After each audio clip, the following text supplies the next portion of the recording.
Hi everybody, it's Thursday. Welcome to Litsoc. And because years 7, 8 and 9 are in the middle of writing their speeches for the public speaking competition, and we look forward to seeing Lola Anderson on the day of the grand final on Founders Day, or the day before Founders Day, in fact, this year. We're going to be looking at speeches that are part of books, literature, rather than actually non-fiction speeches. I expect you've looked at non-fiction speeches, haven't you, in your lessons, everybody? Yeah? Anybody want to tell me anything that you can remember, Lucy, that you've looked at? We watched a Emma Watson Emma speech. Watson. Who's your teacher? Mr. Bird. Can you remember? So it was he for she. He for she, okay. So it was kind of telling them that men and boys also needs to get involved with gender equality. Mm-hmm. Yeah. And it was really long. It was quite long. It was to the United Nations, so quite an important audience in New York. Yeah, the full assembly. And we've not made much progress, but nonetheless, it was an important speech. Yeah. Thank you. Anybody else remember what they've been watching? Looking at? Reading? Wait, I remember a speech. Yeah? We did have been looking at a bunch of TED Talks, and also we've looked at I think one of Obama's speeches, and then we looked at one that someone did, a TED Talk someone did on silence. Yes, The Danger of Silence, Clint Smith. I think so. Mm-hmm. It kind of sounded like a poem. That one. I don't know. Okay, there is a poem as well. It wasn't a poem; it was a speach, but it sounded like the way he said it. Yeah, there's a little bit of rhyming at the end. It's a very effective speech, that one, I think, because he talks about his 3 role models, doesn't he? Do you remember that? Do you remember them? I feel like I should because it was 3 days ago. I don't remember. Nelson Mandela, Martin Luther King. I think this is a different speech. No, if it's to do with silence, it's Clint Smith. So, yeah. Oh well, never mind. He was the guy who talked about how he taught kids, and then he had to get the money for the kids. Yeah. Oh, yeah. Did I just blank on a whole section? Oh. Maybe you need to rewatch that. He talks about how he doesn't say what he should say because the person he was talking to was a donor. Yeah. Did I miss a section? Maybe your teacher just edited that out. I remember I annotated the whole speech. I feel like I should. Don't worry, it's 3 days ago. It's all right. Anyway, we've all got our favourite speeches within the mover. Tomorrow, in the Friday Reflection, there's a reminder about Dr. Martin Luther King, although you won't see the speech. What was his speech? I have a dream. I have a dream. I have a dream. Yeah, absolutely. I think she heard you, shouldn't you? I didn't hear. And so I just repeated. I have a dream. Yeah, absolutely. Okay, right, Miss Thomas, you want to kick off? Yeah, I can do. With one of your favourites from literature. One of my favourites. Right, so yeah, we got multiple examples. I got a lot of Shakespeare. Mm-hmm. Should I do a Shakespeare? You could do Shakespeare. I'll do a Shakespeare. I'll do another. Yeah, I could do Mockingbird's long. If I do Mockingbird, I'll truncate it down. I'll do a Shakespeare. I'll start with one of Miss Huntley's favourites. Well, one of all our favourites. So Henry V. How familiar are you all with Henry V? Because you wouldn't have studied it. There must have been a number 5, because otherwise you can't get number 6. Well, you see, funnily enough, he wrote Henry VI before he wrote Henry V. And he ignored Henry and he VII. did 2. There was no Henry VII. Yes, there's no Henry VII play. He did do Henry VIII actually. Yeah, he did Henry VIII towards the end. Yeah, he also of did his, Richard III. Oh, yeah, he did a that lot. one. He did a lot of history plays. He just thought Henry VII was too dull. Arguably, I don't know. We don't know for certain. But anyway, he actually thought that. He thought. No, I don't. Essentially, to go back to Henry V. So we remember it mostly today because of the movies that were made of it. I think of the Kenneth Branagh one first because that's the first one I saw. Miss Annie might think of the Laurence Olivier one first. Not so much now, but certainly that was my O-level text, and we of course we only had 35mm film, so what we had to do was we had to hire a projector, had to get it threaded up. I can't remember who did it for us now, and we watched the film. The actual Laurence Olivier film. Yeah. So now that was released in 1944. World War II was going on, and so this is set during 100 Years' War between England and France. Again, I don't know how much you know about that, but it was a very long war that straddled 100 years. And Henry V was a key figure in that because he is responsible for England's most glorious moments, if you like, if that's the word, particularly the Battle of Agincourt, which features now. But and before that, he does do it. I'm not going to read the speech he reads on the Battle of Agincourt when the army is decimated and they're riddled with illness, and he rouses them, because that is well known. We few, we happy few, we band of brothers, which is a phrase you might have heard. There's one he does earlier, which is when they're Harfleur, I believe, isn't it? Harfleur, yes. Yeah, when they're invading that. And he's just basically just him rousing his troops. How long was it? All right, let's see. Let's see if I can do the whole thing. Once more unto the breach, dear friends, once more, or close the wall up with our English dead. In peace there's nothing so becomes a man as modest stillness and humility. But when the blast of war blows in our ears, then imitate the action of the tiger. Stiffen the sinews, conjure up the blood, disguise fair nature with hard, favoured rage. Then lend the eye a terrible aspect. Let it pry through the porches of the head like the brass cannon. Let the brow overwhelm it as fearfully as doth a gold rock overhang and jetty his confounded base, swilled with a wild and wasteful ocean. Now set the teeth and stretch the nostril wide. Hold hard the breath and bend up every spirit to his full height. On, you noble English, whose blood is fed from fathers of war-proof, fathers that like so many Alexanders have in these parts from morn till even fought, and sheathed their swords for lack of argument.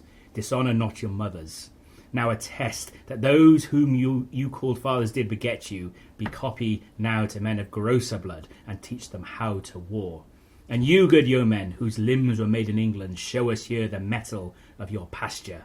Let us swear that you are worth your breeding, which I doubt not, for there is none of you so mean and base that hath not noble lustre in your eyes.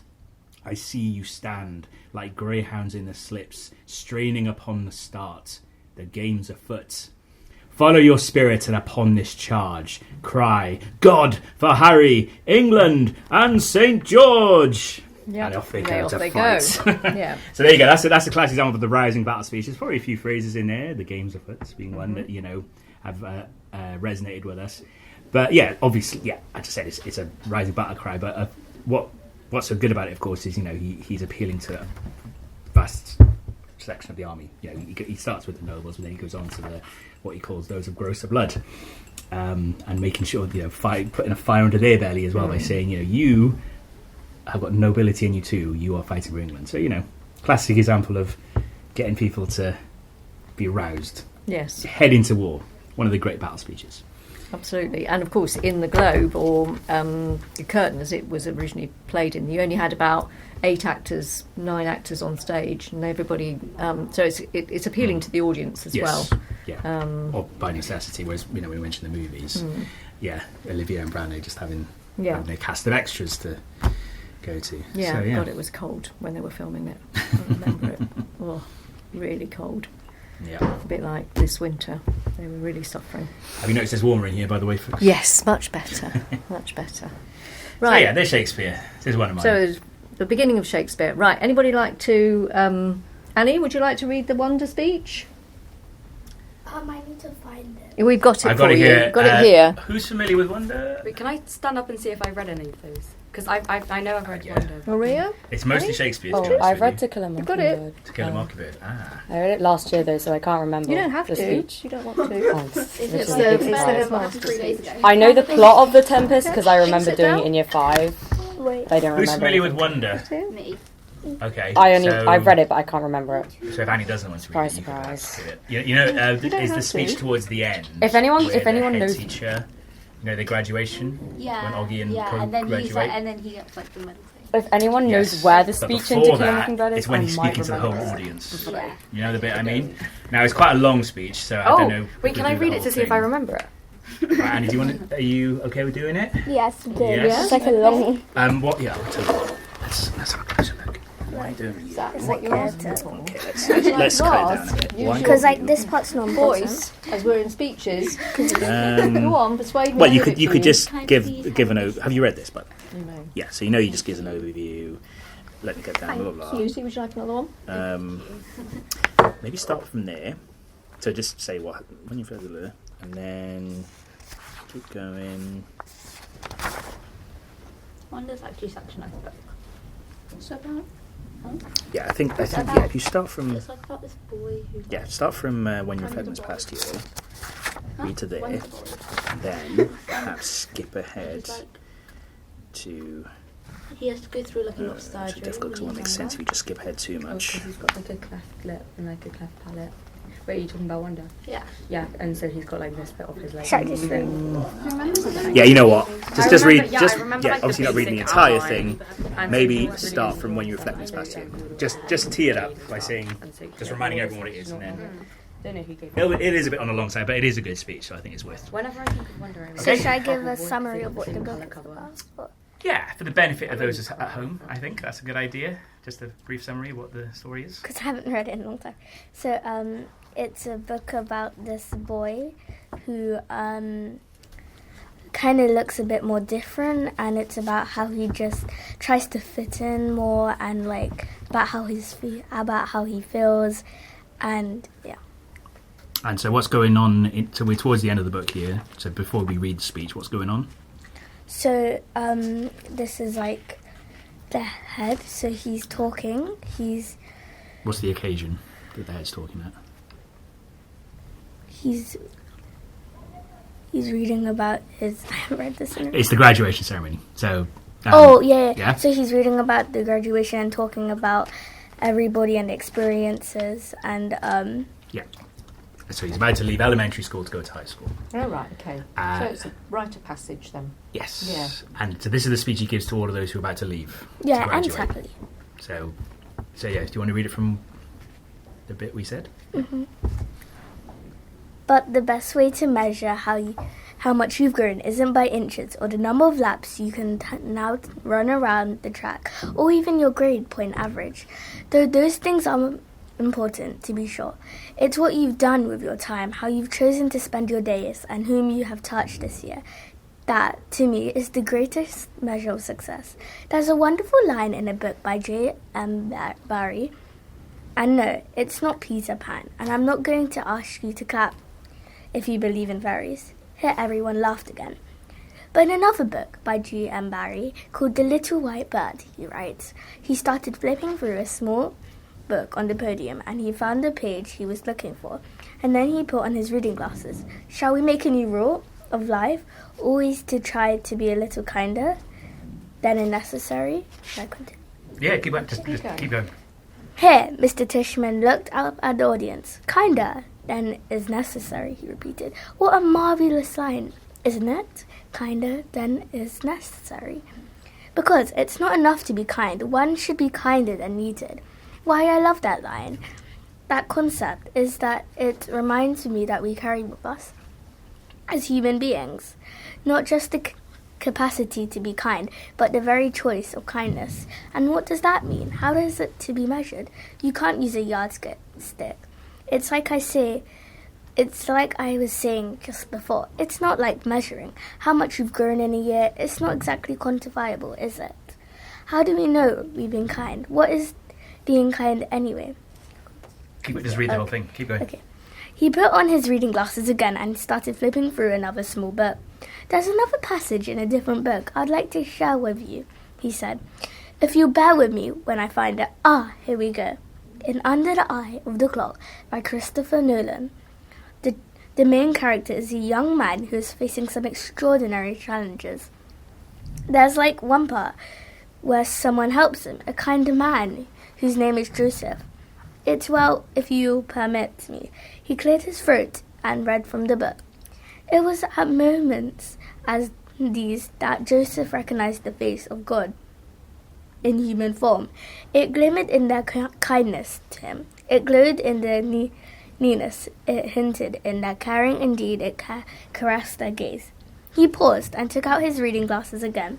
It glimmered in their kindness to him, he repeated, smiling. Such a simple thing, kindness, such a simple thing, a nice word of encouragement given when needed. An act of friendship, a passing smile. He closed the book, put it down, and leaned forward on the podium. Children, what I want to impart to you today is the understanding of the value of the simple thing called kindness, and that's all I want to leave you with today. I know I'm kind of infamous, but my verbosity. Yeah, I'll try it. Okay.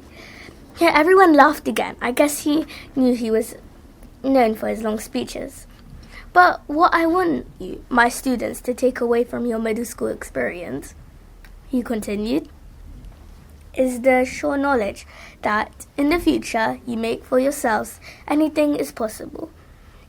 If every single person in this room made it a rule that wherever you are, whenever you can, you'll try to act a little kinder than you are, is necessary, the world really would be a better place. And if you do this, if you act just a little kinder than is necessary, someone else, somewhere, someday may recognize you. In every single one of you, the face of God. He paused and shrugged.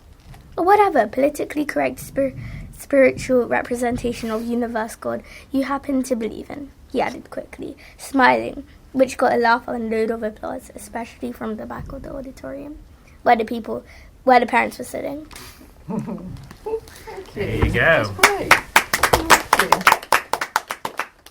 And yeah, great speech. Any comments on that? You know, those of you who've read Wonder, you're like Wonder, right? You've read Wonder, I'm guessing. Yes. What do we like about Wonder?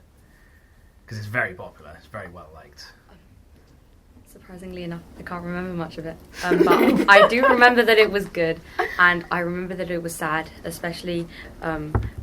I don't know if it was that book or Bubble Boy, because I always get confused between the two, because they have. I'm pretty sure the copies that I read both have the same color cover. Anyway, and it's like blue. And but I remember that I think like his dog died, and that made me really sad because he's been like through so many hardships in his life, and then like because he like I'm pretty sure he like well obviously he loved his dog, but like dogs like don't judge, and so it's like losing someone who like supports you through everything. And so like that made me really sad, but I thought it was really good because he was like goes through all those hardships, and then he finds like friends who can support him too. Precisely, and ties in with that speech there. There's the theme running through the book, isn't it? I think his teacher says it quite early on. If you have to choose between what's right and what's kind, choose kind. I do remember a bit. I think from the start, it might have been when he was joining the school, and like when he was joining, it was like how he looked at people's shoes to like tell what they were like. I don't know if it was this the book. Yeah, and he looked at their shoes because he didn't want to like look up. But also he said that he could like you could tell a lot from what someone's shoes like look like. Was that right? So I remember that. We're going to go away and start looking at everyone's shoes now as they're walking around. Thanks. Nice shoes.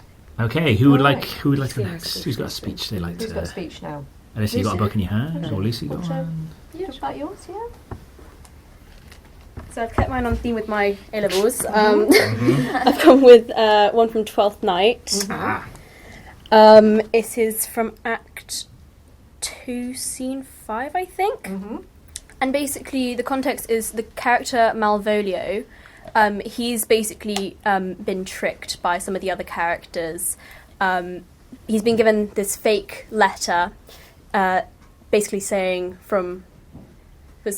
he thinks it's from one character, but it was actually written by some others who were trying to convince him that one of the characters is in love with him when she is in fact not in love with him at all.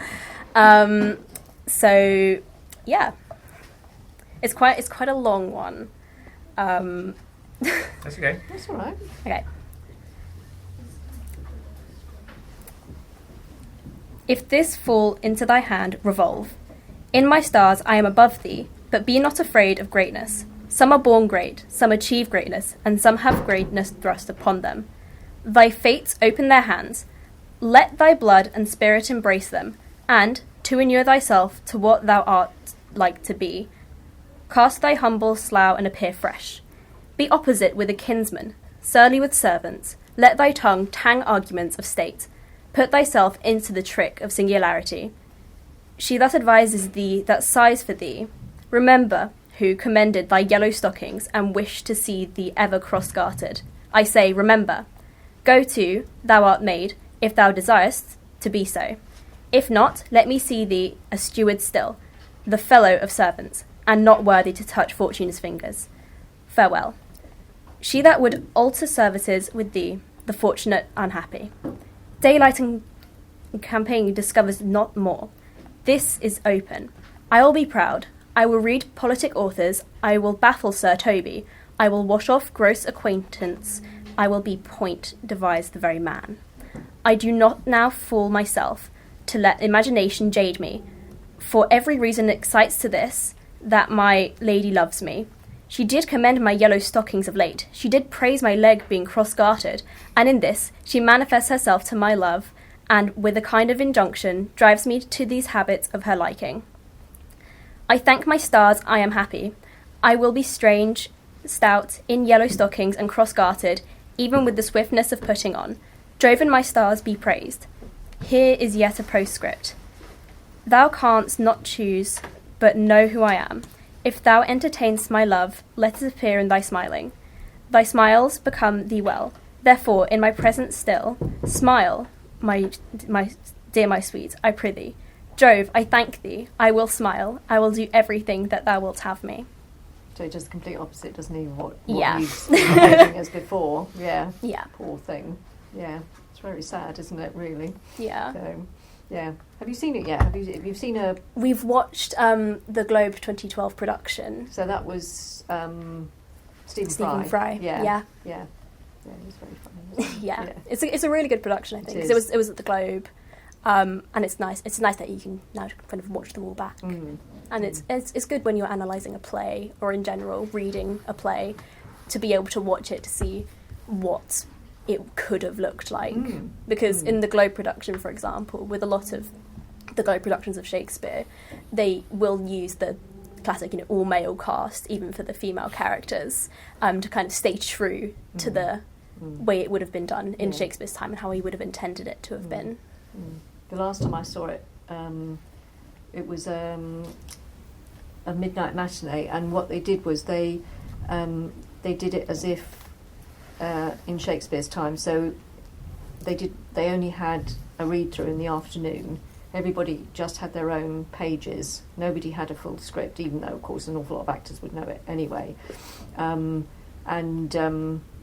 Stephen Mangan was Malvolio, who you might not know the name, but you certainly know the face. It was extraordinary.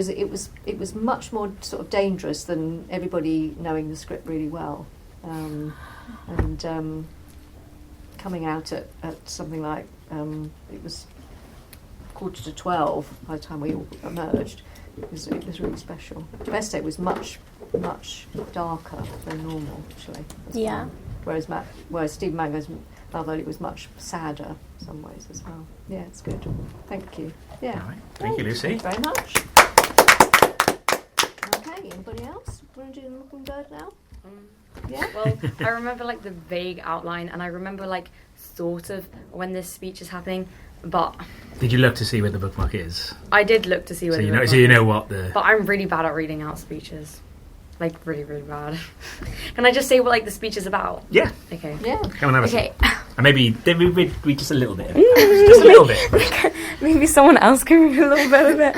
Okay. I read this March last year, so I can't remember loads of it, but I remember it's from this. Wait, hang on. I'm gonna need to check what the name of the kids.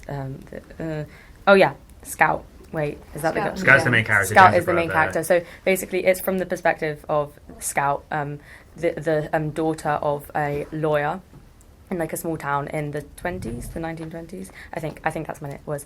So there was loads of racial prejudice and stuff.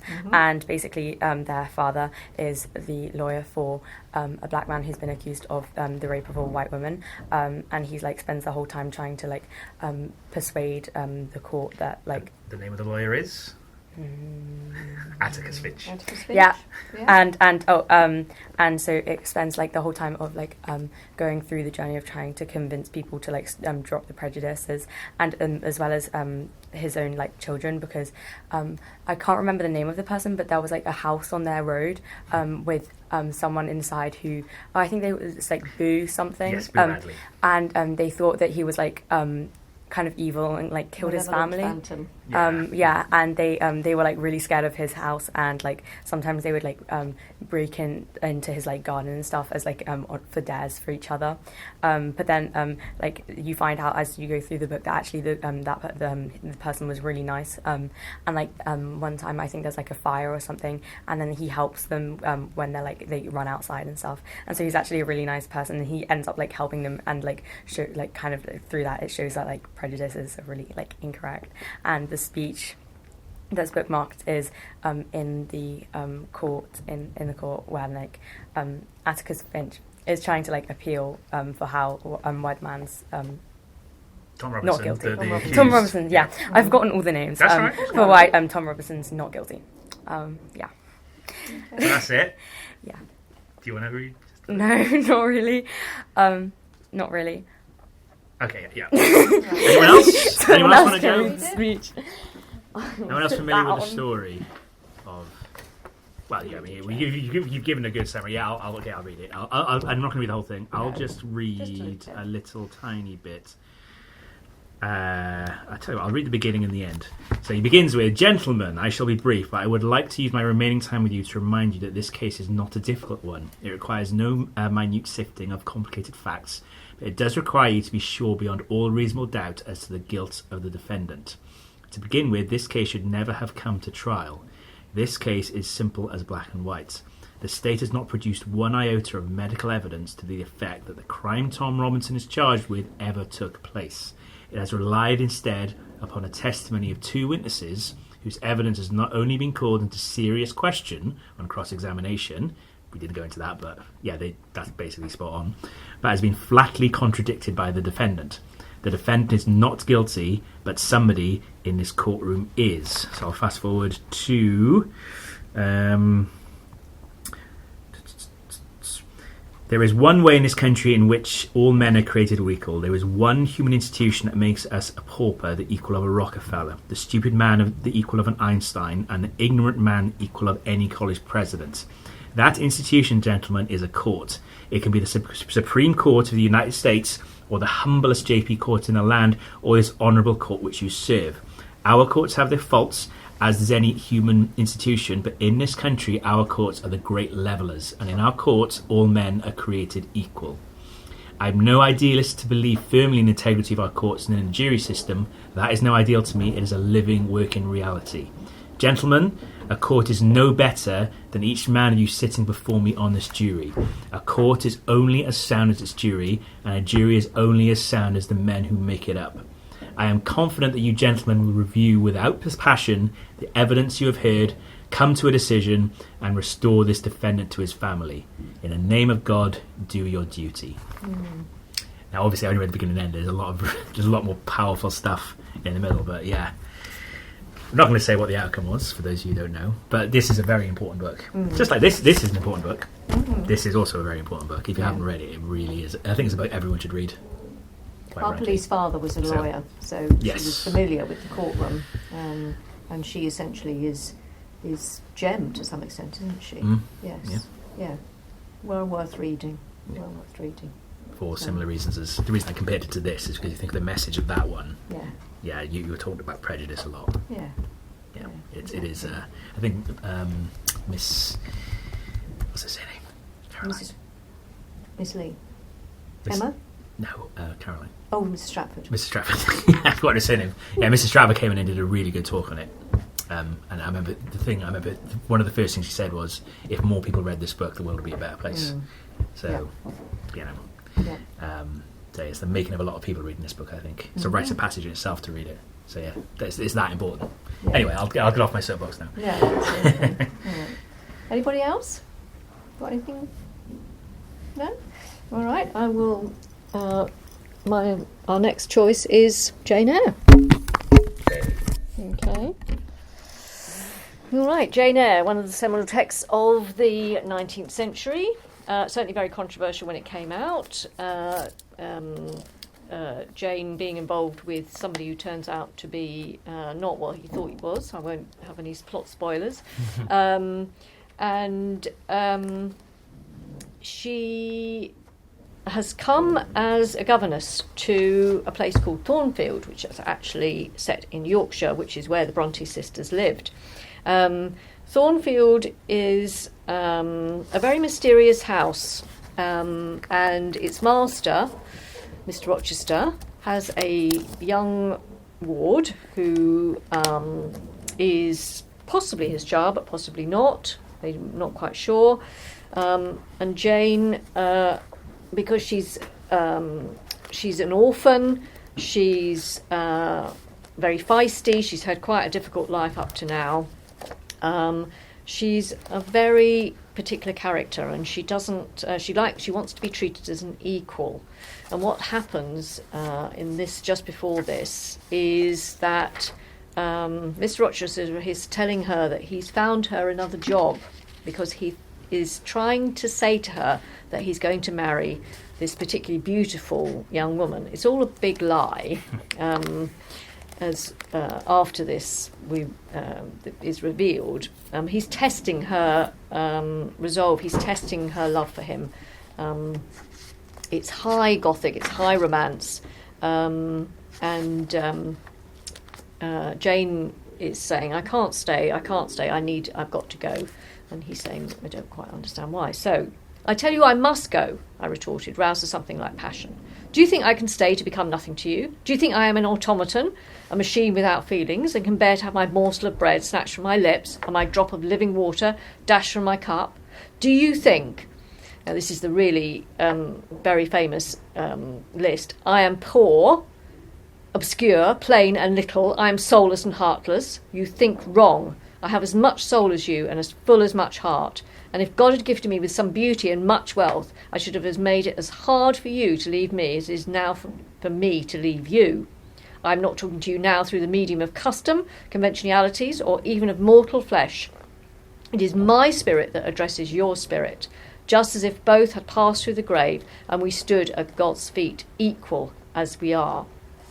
And so she's basically arguing for her personality not to be swamped by his, or that she feels as much as he does.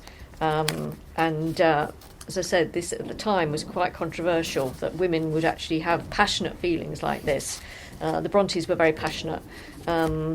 They didn't much like the bonelessness that they saw it as of Jane Austen, but anyway, eventually he reveals his trap, as it were, and he's got her finally to admit that she loves him passionately, and then it's all downhill from there, sadly. But nonetheless, a very not all downhill, but no, not completely, a lot but downhill. A lot of it. And like Rochester is a very brooding, arrogant kind of man as well. So he needs absolutely. He needs to be told. Yep. Put in his place. Yeah, and all this occurs in a garden, and that same night, there's a great storm. Charlotte Bronte using the pathetic fallacy very beautifully.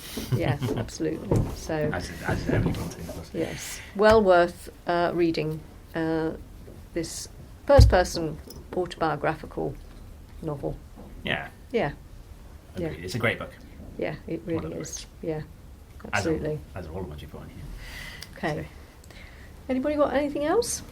Who is familiar with Lord of the Rings? Because I just see that Miss Happy has selected Lord of the Rings. Has anybody read it, seen it? I've seen the first 10 minutes. Okay. Yeah, I've seen like 3 minutes of like various points in the movie. You watched The Hobbit? Oh, Okay. yeah. I've watched read like The parts. Hobbit. See, I've read none of it, but You've I think I read The read Hobbit, good. 2 pages of The Hobbit, and then when my sister was watching The Hobbit and The Lord of the Rings, sometimes I would walk in and like overhear things, so I know like various details and some characters, but that is the extent of it. So. I had to read The Hobbit in year 3. Did you enjoy it? Yeah. What did you like about it? Can you remember it, Lucy?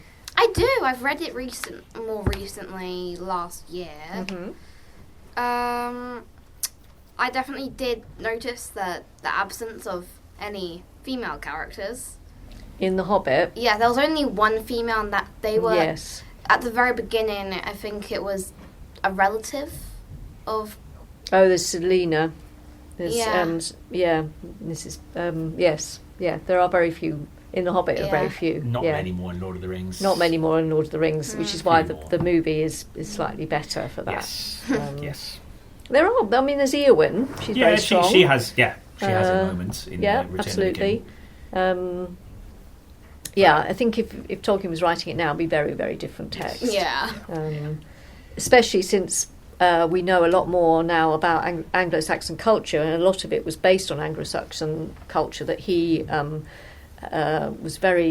taught a lot of, and we now know that Anglo-Saxon women were not just stay at home, do your weaving. They were much more feisty and there. Bit like Spartans. But this is something the 21st century has found, rather than the early 20th 20th century. He started writing this before the First World War, yeah. so you know. So the bit it's the Rorim I picked out. The film actually has got a speech by Aragon, which is not in the text, before the gates of Mordor, and whoever wrote that is amazing. Uses repetition absolutely amazingly. Yeah. But this is the King of the Rorim, who are the horse riders, and it's all based on, as I say, Anglo-Saxon poetry. Arise, arise, riders of Theoden. Fell deeds awake, fire and slaughter. Spear shall be shaken, shield be splintered. A sword day, a red day, ere the sun rises. Ride now, ride to Gondor. And the thing that he's using, which comes down to us from the ancient Greeks as well, is the alliteration rather than rhyme, because this is poetry, but it is alliterative rather than rhyme, which the Anglo-Saxons didn't use either. Yeah, They I used think rhyme was more of a alliteration. Shakespeare thing. It comes in sort of the 13th century, oddly, comes up from France. For some reason, it just suddenly started rhyming. Yeah. Nobody quite knows why, but it's possibly because there were songs, and rather than just music accompany the verse, they actually put in song. Anyway. And Aragon's speech. Oh, yeah? Yeah, this is, to call back to Henry V, this is another great rousing battle speech, as Matani said. It's a lot shorter, but it's great. Worth listening to. Hold your ground! Sons of Gondor! Of Rohan! My brothers! I see in your eyes the same fear that would take the heart of me. A day may come when the courage of men fails, when we forsake our friends and break all bonds of fellowship. But it is not this day. An hour of wolves and shattered shields when the age of men comes crashing down. But it is not this day. This day we fight. By all that you hold dear on this good earth, I bid you stand, men of the West!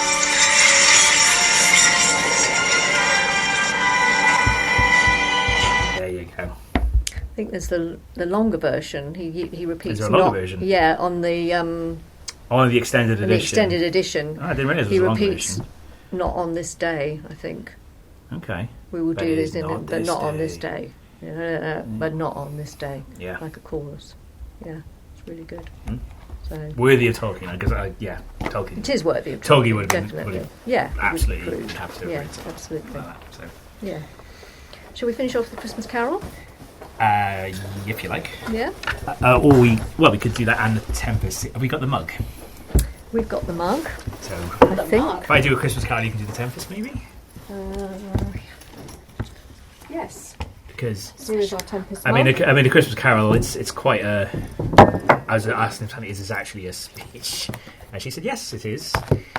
So I don't think this is a story you're all familiar with. Yeah, Christmas Carol. So at the end of the visitation of the Ghost of Christmas Presents, and he has the children under his robe. So yeah, I don't need to give the context. You know what I'm talking about. And this is what he says. Spirit, are they yours? Scrooge could say no more. They are man's, said the spirit, looking down upon them. And they cling to me, appealing from their fathers. This boy is ignorance, this girl is want. Beware them both, and all of their degree, but most of all beware this boy. For on his brow I see that written which is doom, unless the writing be erased. Deny it, cried the spirit, stretching out his hand toward the city. Slander those who tell it ye. Admit it for your factious purposes, and make it worse. And bide the end. And of course there's the, have they no refuge or resource? Cried Scrooge. Are there no prisons? Said the spirit, turning on him for the last time with his own words. Are there no workhouses? Using his words against him, of course. So yeah, that's like I said, not strictly a speech, but not strictly a speech, but certainly using the power of rhetoric absolutely. to get Scrooge. Definitely, yes. And this is a mug that a lot of you will have drank out of. It's from The Tempest by William Shakespeare, and Miss Huntley will now read. Prospero is the mage, the magician, and he has brought everybody to an island, and because he's taking his revenge on his brother and various other people, and he's going to make them suffer. And just at the end of the play, or just as we get towards the end, we get a speech that sometimes sounds a bit like Shakespeare saying farewell to the Globe and acting itself, but it's also about our own lives as well. Be cheerful, sir. Our revels now are ended. These are actors, as I foretold you. We're all spirits, and are melted into air, into thin air. And like the baseless fabric of this vision, the cloud-capped towers, the gorgeous palaces, the solemn temples, the great globe itself, yea, all which it inherits shall dissolve, and like this insubstantial pageant faded, leave not a rack behind. We are such stuff as dreams are made on, and a little life is rounded with a sleep. Sir, I am vexed. Bear with my weakness, my old brain is troubled. Be not disturbed my infirmity, if you please. Be retire into my cell and there repose. A turn or two I'll walk to still my beating mind. We are such stuff as dreams are made on, our little life is rounded with sleep. It's this most beautiful metaphor. Leave behind what we can, even so. Yeah. We come out of darkness, we go back to darkness. So everything's transient. Yes, exactly. Okay, well, the speeches of our famous poet. Absolutely. Okay. Good luck with all your speeches, everybody. You all Yes, decided your topics probably by now. Yes. See, aim for this sort of standard, please. Mm-hmm. Yeah. Our speeches aren't on that sort of thing. Like, we're not waging war on anyone. No, you're not waging war. But Not all of these are waging war. No, they're not all You know, waging Jane war. Eyre waging war in But Rochester, you could argue. putting their opinion across, aren't they? They're motivational. Yeah. Yeah. Mine's Okay. actually quite close to the first, Henry V. Mm-hmm. Oh, is it now? Oh, there you go. Okay. Why Henry VII was the best Tudor monarch. Ooh. Is that why you wanted to bring up Henry VII earlier? Yeah. Oh, right. Ah. Okay. Interesting. He's actually my favourite Henry. Hmm. There were a lot of Henrys. There were a lot of Yeah. Henrys. But Henry VIII built a poop palace. Well, of course, that's the first Henry that everyone thinks of. Especially when it comes to the Tudors. Everyone thinks of tyrant. Henry VIII I'll be honest. and Elizabeth I, I but believe especially my Henry VIII. history. Hmm. So, Henry II was the first Plantagenet. Henry I was the second son of William, William the Conqueror. William, Henry Stephen, Henry Richard, Oh my John, God, I know Henry that Ed, Edward Stu, Fremont, Henry John, our song, Edward, Rich the Third, Henry Ed again, Mary One, Goku Best, Jimmy and Charles again, Jim, Will, Mary, Anna, Gloria, George, Will, Victoria. I can only remember up to Victoria though. That's all right. That's okay. great. That is very impressive. impressive. Complete Wow. mix. You're going to put that in your speech? You should put that in your speech. That's brilliant. You should. My sister's been memorised. Hurry. She's always reciting it all the time. Brilliant. Looking Thank forward to you. the thrust of that argument. What are we doing next Henry week? VII, I can't remember. I can't remember. We have got something inked in. I didn't send an email this week. I'll send an email this time to remind you all what it's going to be. All right. Thank you 'Cause for yeah, all your that's brilliant. contributions Yeah. and thank you for your chat. Okay. Absolutely. Bye, All everybody. right, bye. Bye. Bye.